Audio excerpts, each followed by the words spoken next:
Well, there's another potentially embarrassing internal row in the Labor Party which has been diffused. Factional heavyweight Don Farrell has agreed to give up his #1 spot on the South Australian Senate ticket to Finance Minister Penny Wong. Labor backbencher Nick Champion questioned the wisdom of overturning a democratic vote by the state convention. You would think that people would accept democratic elections. We get lectured by the media all the time about the need for democracy in the Labor Party, and it's a great pity that some people couldn't accept that, ran off to the media, threatened to run off to national executive and precipitated a wholly unnecessary issue for the Labor Party. But Don's done the gracious thing and put himself #2. But Leader of the House Anthony Albanese, who was angry at the original result, said it was time for greater involvement by rank-and-file members. It certainly is no shame being #2 to Penny Wong. She's an outstanding economic minister. She's someone who was the Labor Party spokesperson when we came to office in 2007 in that election campaign. I think the party needs reform, and we need to give our membership a direct say on more issues than we do at the moment.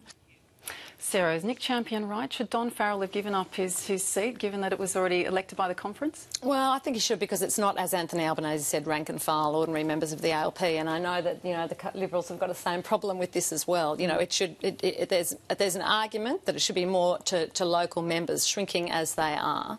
I think it was the right thing to do because it was becoming an issue. Tony Abbott challenged Julia Gillard yesterday to take it on, and it happened. So, I think he was called into Julia Gillard's office and he very gallantly stepped aside. I mean, she would have won on #2 anyway, but I think it was just about making the issue go to bed. Right. Now, Chip, what do you think of the fact, does this show that we need, structural reform? This was a very high-profile case. I think we're beyond needing structural reform. I mean, what is the membership nationally of the ALP? It's 31,000 people. That's, 0.0013 or something. I got out my calculator earlier.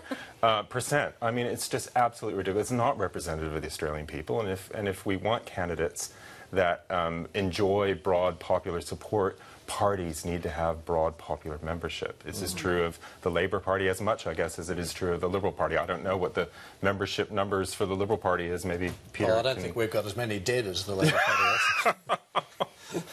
How many have got live?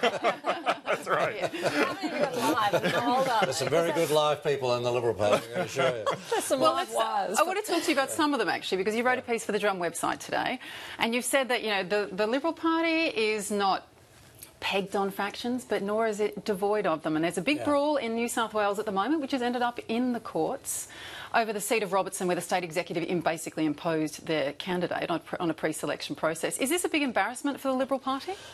Well, I think that would be overstating it. I mean, the first point to make is, within the Labor Party, Albanese sort of had a point in the sense that whilst Nick was saying, oh, well, it was a democratic vote, of course, the truth is that it's not a democratic vote because the whole thing is set up by the factions, and Don Farrell is the #1 faction man in South Australia and one of the guys behind the scene getting rid of Kevin Rudd. So, you forget democracy into the existing arrangements in the Labor Party. In the Liberal Party, we have the same issues, but not nearly to the same extent. So, for example, take Kelly O'Dwyer. She was pre-selected by 500 people. They were Liberals who lived in her electorate. They were branch members. They just turned up. They're basically off the street and they make the decision. Now, that is a broad base, and it is very important for the political parties, as Chip says.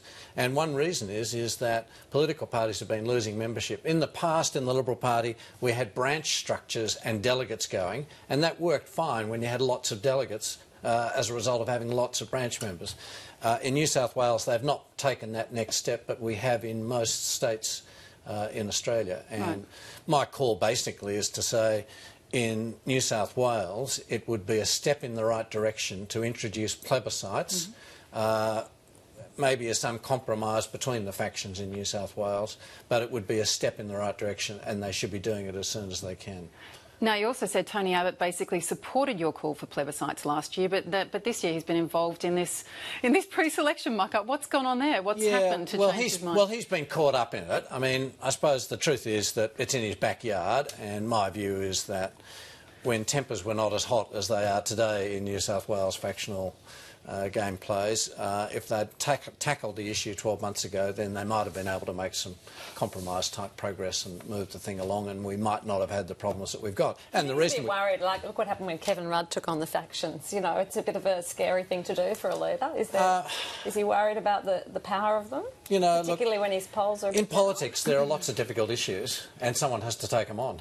And, you know, quite frankly, for the Liberal Party in New South Wales, this really goes to its long-term future. And I think people in the branch who've taken the matter up to the courts here, they're right to, and it's also a mark of the frustration that they have as rank and file. And if you give the rank and file more say, then more of them will join. And that's exactly the direction we are going. In places like Queensland and Victoria, you know, we've seen a lift in membership, and that's one of the reasons they're getting more say, and that's the way we want to go.